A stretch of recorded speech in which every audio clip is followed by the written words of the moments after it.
Hi, my name is 𝒊𝒔𝒊𝒏𝒈, and this is Missing Midwest, a true crime podcast about those that have gone missing. Today's story is about 3 women who went missing in the middle of the night. No evidence, no witnesses, and no answers. This mystery has stumped investigators for over 3 decades. This is Missing Midwest, and someone knows something.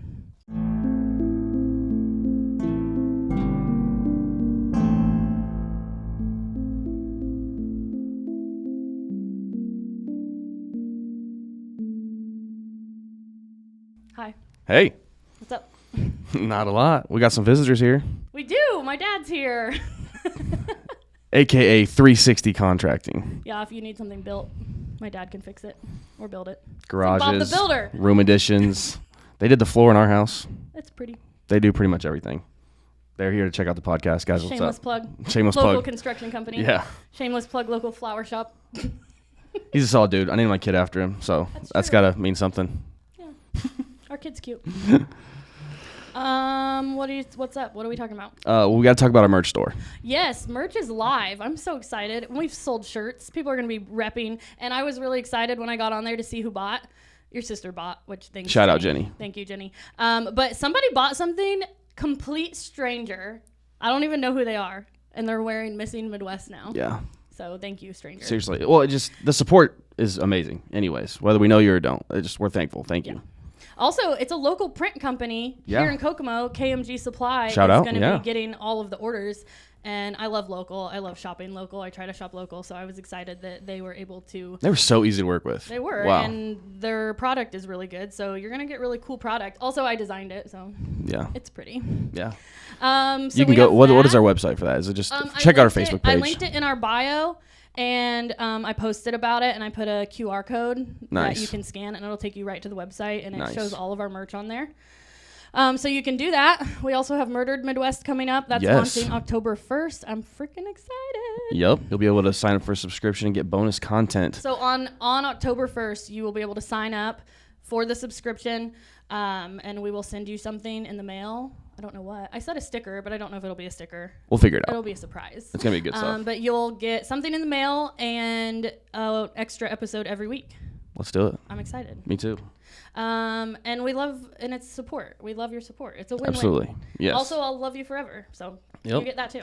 Helps us keep the podcast going. It's good. Yeah, it'll help pay for editing, and hopefully it's going to help start paying for like some of these cases that need help. Yeah, that's a long-term goal for sure. Yeah. Make a difference.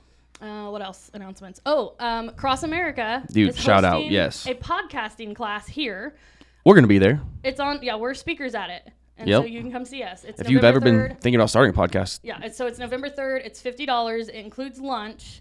And it's going to have us and a couple other podcasters speaking. And it'll give you, if you've ever wanted to start a podcast, this is going to give you all the information that you need to know about starting a podcast. I wish we could have had a launching point like this. I wish we could have gone. I would have too. And we're just winging it. And, we went and talked, and the other people that are doing this podcast with us, we've already learned a lot from them. And, just to see the facilities here across America is going to be a win. Yeah. And the lunch was good. Lunch is fantastic. Doubting Thomas, represent.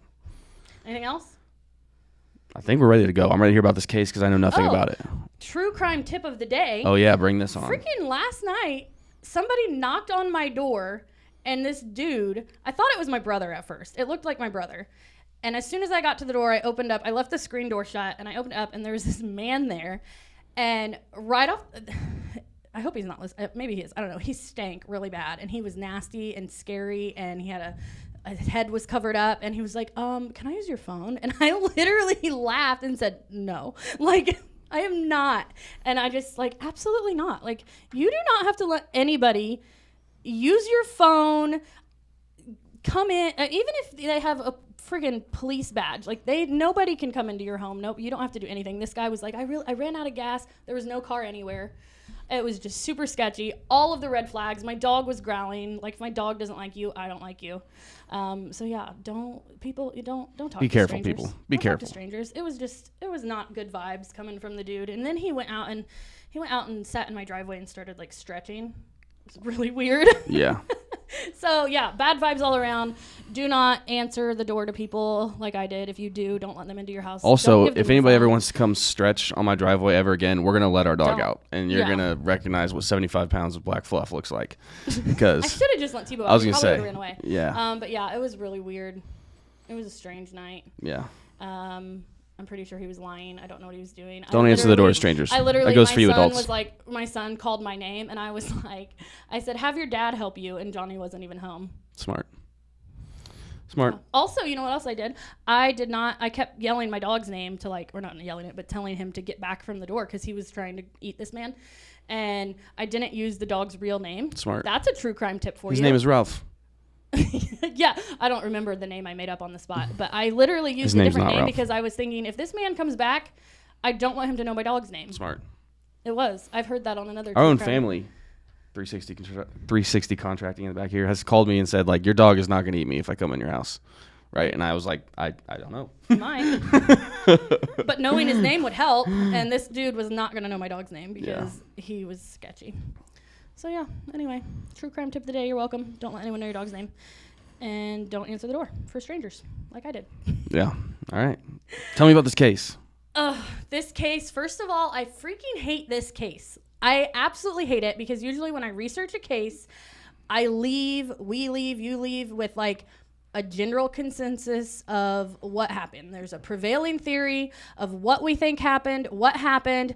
I have none of that. I feel like every time you start off by saying I hate this case, that's a pretty good indicator that me and probably other listeners are going to like it. Because it's like a mind boggler. It's mind boggling. It's the biggest mystery to me. I just have absolutely no idea what happened here. Bring it on. And I hate it because I can't give you an answer and I don't even have anything to say. We're about to solve it for you. Let's go. You can't. You're not going to. Nobody We're gonna can. We're 3 decades in. I don't think we're going to solve it today. But I will definitely give you the information and we can talk about it, okay? Let's do it. There's just not even a lot to talk about, though, because, like I said. We're going to solve it. Here we go. Okay. So we're going to Springfield, Missouri today. The Ozarks. All right. When I think of the Ozarks, I think of where to hide a body. That place is, right? That's Taking notes? No, but there's just caverns and caves and water and mountains, and it just seems like a very large place to me. Anyway, so in 1993, which is the year we were going to, which was when I was born, 140,000 population. Today we're looking at 170,000. I also have some super exciting news about Springfield. Ever since I started researching this case, I was really excited to tell you all this. They have 25 Dollar Generals. Is that a record? Do we have a Dollar General record? Yes. Cody, can you make some cool sound happen right there? Where it's 25 We need Dollar to go Generals. to Springfield, Missouri. I've never woken up and been like, Can man, you I gotta get to imagine Springfield, but I am the now. fall decor that is going around Springfield, I want Missouri? to do a Dollar General tour of Springfield, Missouri. Good grief. Good exciting stuff happening in Springfield. That's a lot of Dollar Generals. It was so much. I might actually post a map because they're just sprinkled like confetti all over Springfield. It's a beautiful picture. Goodness. Yes, I know. Okay. So we're talking today about 3 people. Not 1, not 2, but 3. There's a lot of S's involved in this too. You'll see in a minute what I mean. But Cheryl Elizabeth Levitt, Suzanne Susie Streeter, and Stacy Kathleen McCall. Cheryl was 47, 5 foot 0 inches, 110 pounds. She had short, light blonde hair, brown eyes. She was a cosmetologist, single mom, super close with her daughter. And she lived with her daughter. Her daughter was Suzanne or Susie Streeter. She was 19, 5 foot 2, 102 pounds, shoulder length, long blonde hair, brown eyes, very pretty. And then her friend, Stacy Kathleen McCall, was 18, 5 feet 3 inches, 120 pounds. She had long, dark blonde hair and light colored eyes. So 3 women, 3 blondes. They were all gorgeous. Mom and daughter's friend. Okay. So we're going back to June 6, 1992. I said 1992 and I gave you the population for 93. It's fine. Small misstep right there. Anyway, Susie and Stacy graduated from Kickapoo High School, June 6, 1992. And they were last seen around 2 a.m. on June 7th, 1992, as they were leaving the last graduation party that they had attended that day. You remember when we graduated? Yeah. You go to all the parties, you see all your friends, and then you go to all the open houses. What if, that was a core memory for me, because I remember, just going around to all the open houses, and I don't know, it was just a fun day. You're, on top of the world, because you just graduated. It's summertime. It was just fun. New chapter, yeah. Yeah. So they had been going to all these parties. It was 2 a.m, and they were going to spend the night at their friend's house, Janelle Kirby. When they went over there, they were like, holy cow, all of Janelle's family was in town for her graduation too. And so there was nowhere for them to sleep. So they were like, okay, we're just going to go back to Susie's house and spend the night there. And her house was located at 1717 East Delmar Street. They did make it back to her house. They found their clothes, their jewelry, their purses, their cars. So everything was there. So they know that they made it back that night. Okay, so the next morning, it was like 9 a.m. Janelle and her boyfriend had plans with Susie and Stacy. They were going to go to a water park in Branson, Missouri to celebrate the graduation. Yeah. And so the plan was to leave from Janelle's house, but obviously they hadn't spent the night at Janelle's house. So Janelle and her boyfriend are like, we're just going to go pick them up at their house. And then they're going to head to the water park after that. So they get to the house, and Janelle reported to police that when she got there, the front door was unlocked. And the girls' cars were both outside, and the mom's car, Cheryl's car. She got up to the porch, and she said that the porch light was shattered. Not the bulb, but the globe that covered the bulb was shattered on the porch, and the front door was open. Nobody answered the door, so she went inside because the door was open. When she got inside, she started looking around. Cheryl and Susie had a little dog named Cinnamon, a little Yorkie. My sister, Abby, will love that. She's always been a lover of Yorkies. She has a little Yorkie named Murphy. I wonder if Abby listens to our podcast. We'll find out now. Bang. Anyway, they said Cinnamon was not acting normal. They said he was super agitated and antsy and just like, freaking out. While Janelle was inside, the boyfriend grabbed a broom and swept that glass up, which later was kind of like, evidence. Dang. He was just being nice. I was going to say. Swept it up and dumped it. Because they did have to step over it to get inside, so I can see why he probably, I'll just sweep it up for him. So she looked around when she was inside the home, and they're not there, and she's like, what the heck, we're supposed to be going to the water park. While she was inside, the phone rang. She answered it. It was a man who started to make sexual comments to her. Wow. So she hung up. And she doesn't even live in this house. There has been, it immediately rang again. Same guy. Started talking nasty, and so she hung up again. So a lot of people have talked about this, about like, why is this friend just like walking around in this house and answering the phone? To that, a lot of people are like sketched out by that. But to me, I'm like, man. If you walk into a house and you can't find anybody. But they are really good friends. Yeah. And so people walking in houses to me is not weird in the Midwest. Like the front door was open, you said, right? The front door was unlocked. Like she was supposed to meet him there. She probably thought they overslept or something. Sure. And she was close friends with them. So I don't know. I mean, in the Midwest, especially in the 90s, people still sleep with I know people that are like, I sleep with my doors unlocked all the time. I never, or I sleep with them shut, but during the day they're always unlocked. Like, so especially in the 90s, I don't think it's weird that she just walked in. Like, I have friends that would walk into my house and start eating out of my fridge, even if I wasn't home. I don't think it's that weird. They were close with my parents. Like, so they said she was very close. And if you couldn't find them, and then the phone rings, I feel like that's not weird either. Exactly. So they didn't have cell phones. So when the phone rang, she was like, I thought maybe like they knew I was supposed to be at their house. So she's like, maybe they're trying to get a hold of me. Yeah, that's not that weird to me. People call home phones all the time because there were no cell phones. So she's like, I'm supposed to be here. Maybe they ran somewhere and they're calling their home phone trying to get a hold of me. So I'm not weirded out by it at all.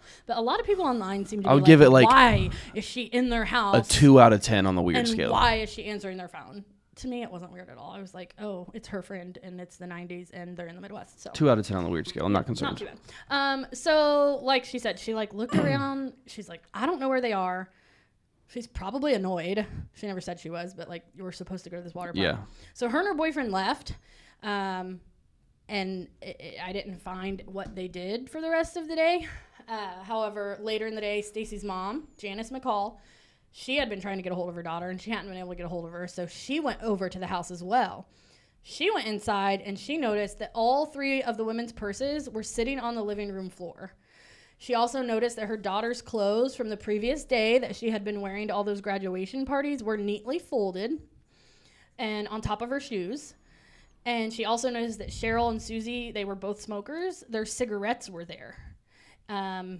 Janice immediately used the home phone to call 911. She was like, nah, something's wrong here. These people went missing. While Janice was there, Janelle and her boyfriend showed back up because they were like, we just came back because we were here earlier and they're not here. And we were wondering if they were home.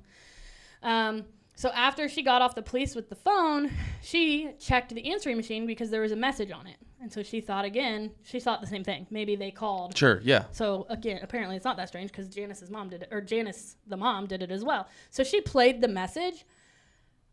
Reports say it was a strange message. It was a man and it was weird. She accidentally erased it. Oh, goodness gracious. She didn't really know how to work the machine. She was trying to like play it again. She accidentally erased it.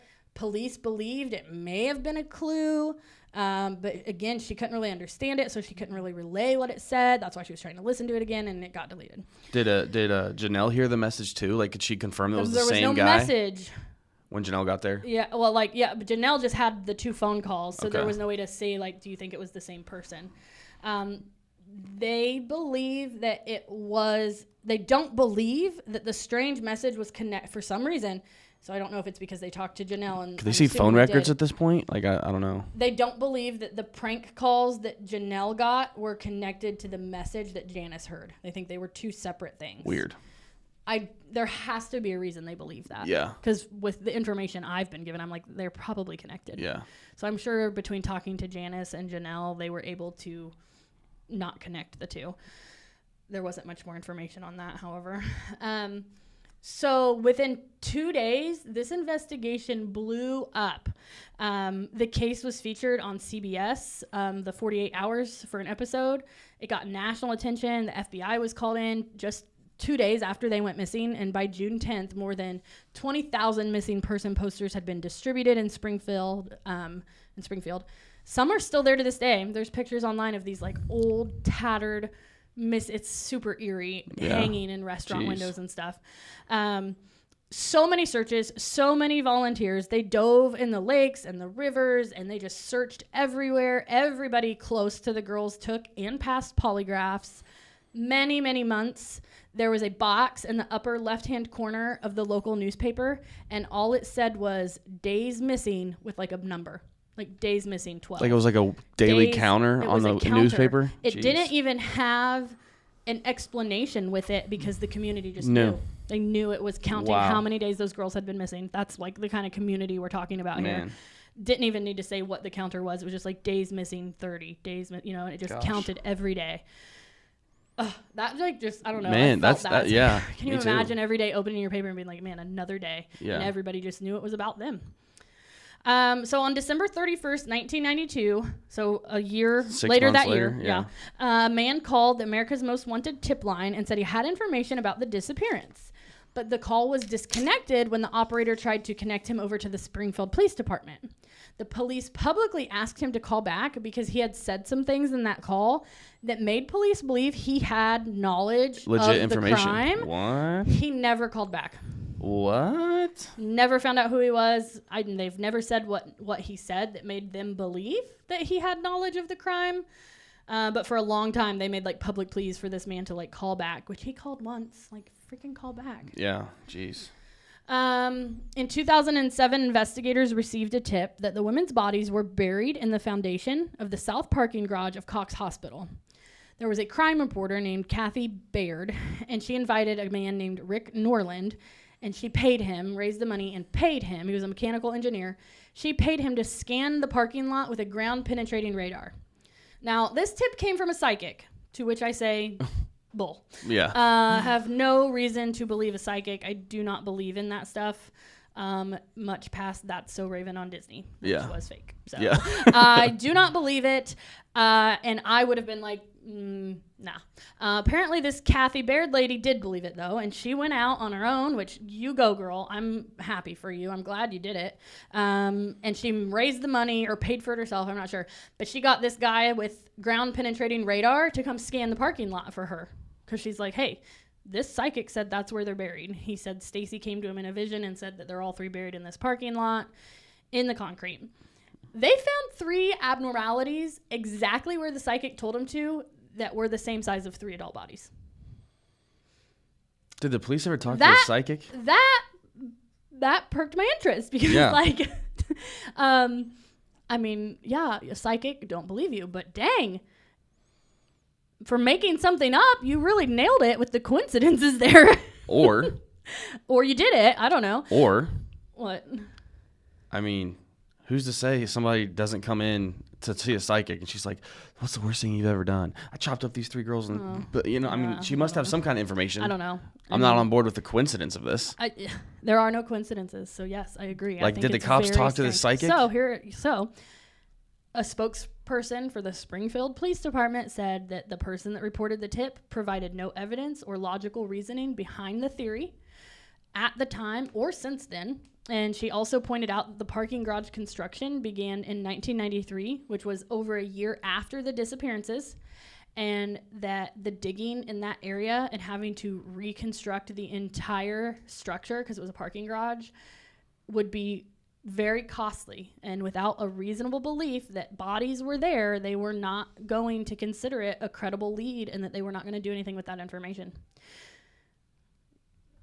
Wow. How do you feel about that? Like, a lot of people online are like, oh, that's bull. It was a psychic. To which I say, I agree. But, like, they found that abnormal. Like, dude, wait a minute. And I know the abnormalities. I researched this ground penetrating radar a little bit to see like how accurate we're at.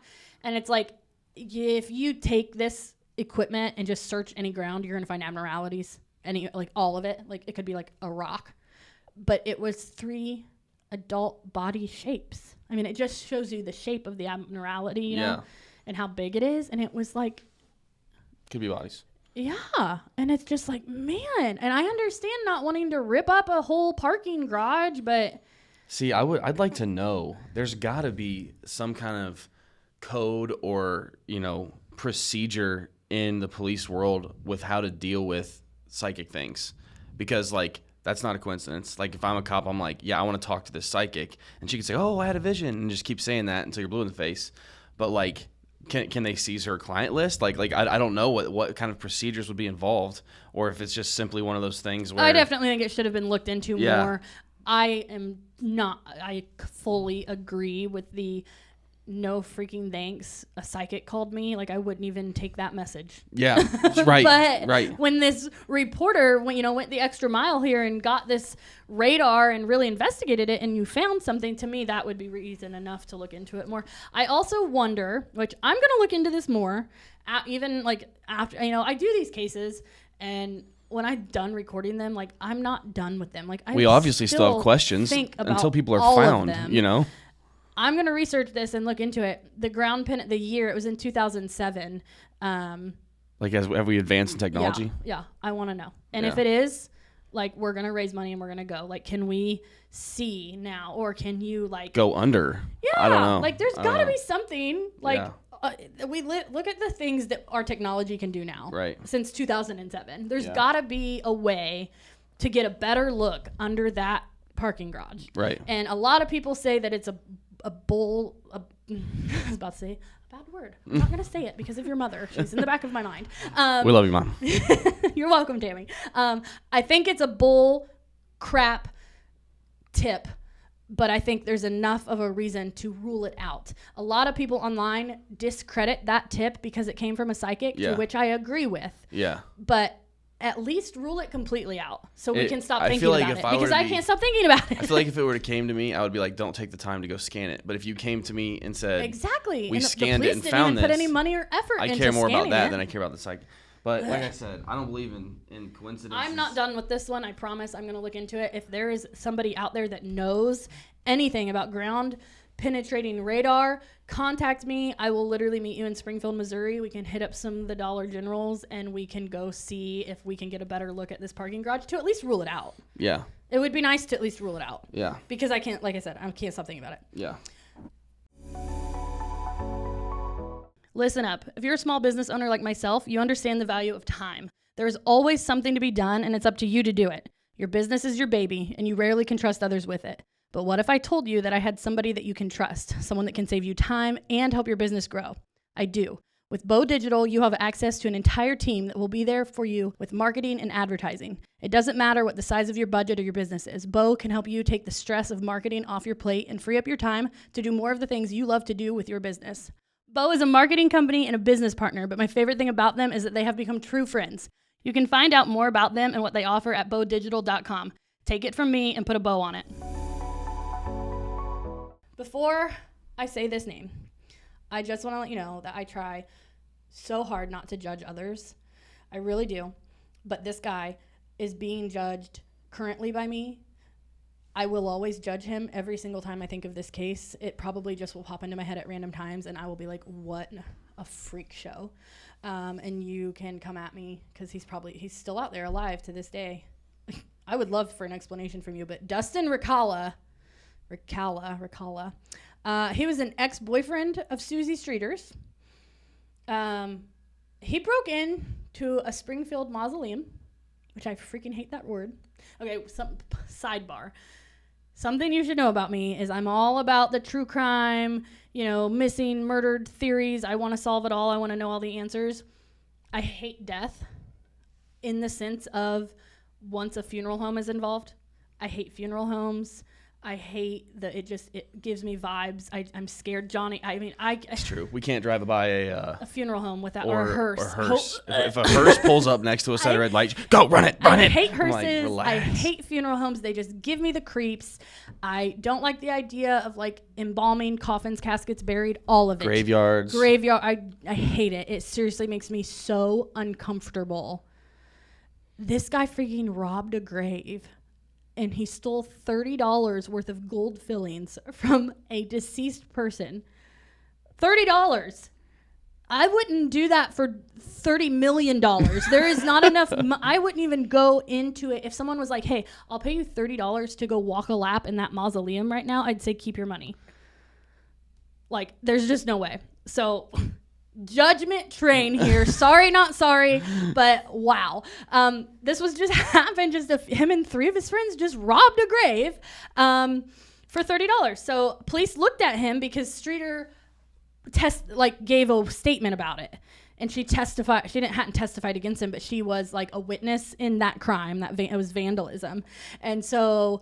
He was looked into as a possible reason for her disappearance, him and his 2 friends, because, it was her statement that was going to get him, in trouble. And that trial was getting ready to come up. And she was going to either, I don't know if she was going to testify or they were just going to use her information.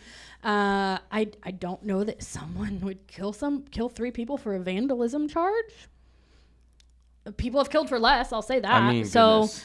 It doesn't seem like a strong, they said that Dustin and his 2 friends that were involved in this grave robbery, they were known to be in the area the night that the girls went missing. And that's probably because it was graduation and all these people, everybody was partying.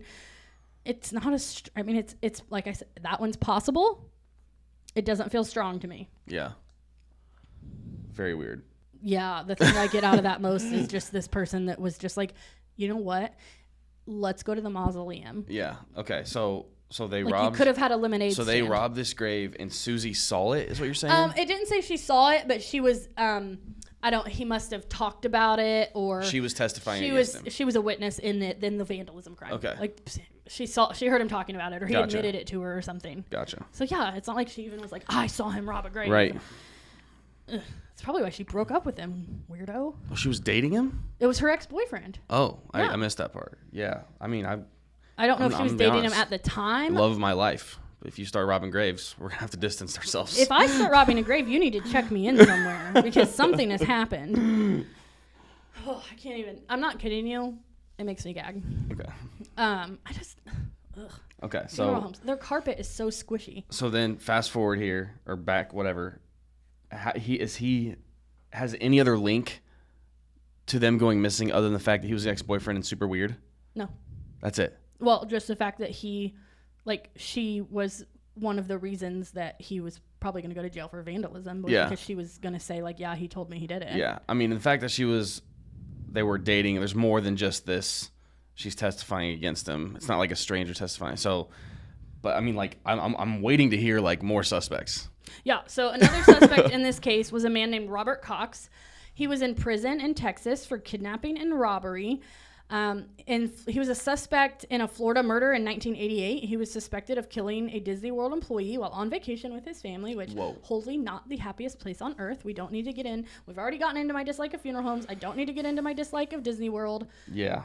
I don't like Disney World. It's not a happy place for me. I don't like crowds of people. Wasn't happy place for him either, apparently. Yeah, seriously, like, geez, who goes to Disney? Actually, you know what? I'm not gonna say that. I was gonna say, who goes to Disney World and says, I just want to kill a person? But I gotta be honest, when I'm in Disney World and there's crowds of people and it's like the surface of the sun and it's hot and sweaty and your feet You don't want to hurt, be nice to people at the very least. Your feet hurt and you've walked 20 miles in the past 3 hours. Yeah, maybe you're getting some not great urges. However, we all don't act on them. We just see Mickey Mouse and we smile. Jeez. So he appealed the conviction, stating there wasn't enough evidence. It got overturned and he got released. Okay. In 1995, he was arrested and convicted for holding a gun at a child and holding the child at gunpoint in Texas, and for robbery. And so he was in jail for that, and he still is in jail for that, which you're in jail for robbery, but you killed a person. Like, okay. Yeah. So in 1996, he was being interviewed by a journalist, and he, they, them, I don't know if it was a man or a woman, but they asked him, Springfield 3, you lived in Springfield at the time of that disappearance, correct? And he said, yes. He said, I know where they are buried, and no one will ever find them. And they're like, excuse me? And he said, yeah. And so they started looking into this. And in 1992, when the girls went missing, he had been living in Springfield. His parents were from there, and he was living there. And he had been interviewed by police because, you know, he was a murderer. Yeah. And so they interviewed him. He told police he was with his girlfriend at church that night. His girlfriend said, yes, we went to church, and I was with him all night. He also said he went to visit his parents that night, and his parents said, yes, he came over that night. Confirmed the story. There's an alibi from 2 people. The girlfriend later came forward and said she lied. He told her to say that. But the parents still had confirmed their story. There was no evidence, and so nothing ever happened with that. The authorities are uncertain if he was involved or if he just wanted some recognition to look cool while he was in prison, because a lot that happens so often. Street cred. People want to look cool. Or I guess, what's it called? Street cred? Yeah. It's weird to me. I would probably make up some stories about it, too, in prison, because I don't want people to be, Yeah. I would rather people be scared of me. So he said, you know, he's in prison still. He's due to be released in 2025. He said he would tell what happened to the girls after his mom died, which, like, you're trying to protect your rep from what? Like, you're already a murdering scumbag. I want these prisoners to know what I did, but I don't want my mom to know what I did. Yeah, so I guess he's just said he's going to tell what happened. Again, police don't know. How's mom doing right now? Do we know? It's 2023. I don't know. But, like, yeah. Also, she already knows you killed somebody in Disney World. I have another question about this and held guy. a child at gunpoint and robbed. It's not like she thinks that you're a great person anyway. Do we know if Robert Cox has ever talked to a psychic? Right. I mean, seriously. I know. Like, if we turn out this guy, like, believes in psychics and all that stuff, I mean, that's a weird thing for sure. But, yeah. So, that's where we're at. So this case has been featured on a lot of different shows. It's got a lot of press. 48 Hours, America's Most Wanted, Investigation Discovery, Disappeared, you know, all the shows I watch all the time. Still remains unsolved. Been 30 years. I hate it.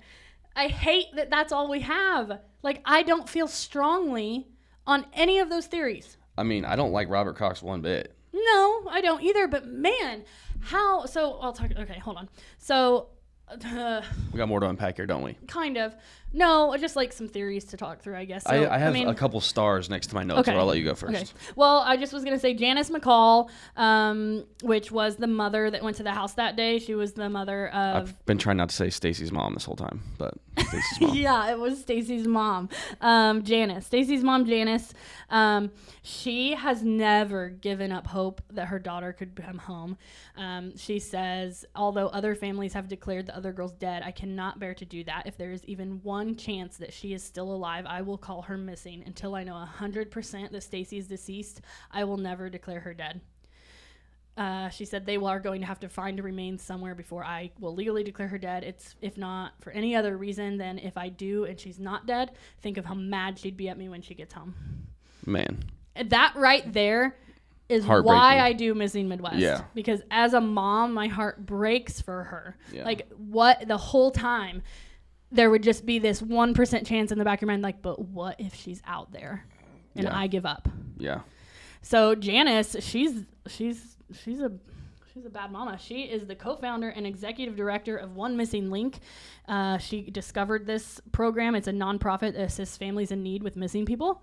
She is a member of the Association of Missing and Exploited Children. She is the chairperson of Southwest Missouri's Missing Persons.